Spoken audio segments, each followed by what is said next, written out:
Drew? Sheila? Did you know about this? Ang nanay mo nga ba nagpakidnap kay Ikit at sa kuya ko? Nasaan sila? Saan niyo sila dinala? Wait. Listen. When I heard about it, tinawagan ko agad si Mom para malaman ko kung may kinalaman siya doon.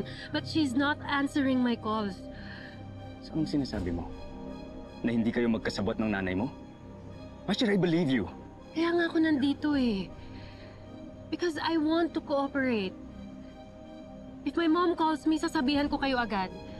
Yes, meron kaming differences ni Ikit, pero I wouldn't go as far as kidnapin sila. At kung may kinalaman talaga yung mom ko, hindi ko siya kakampihan.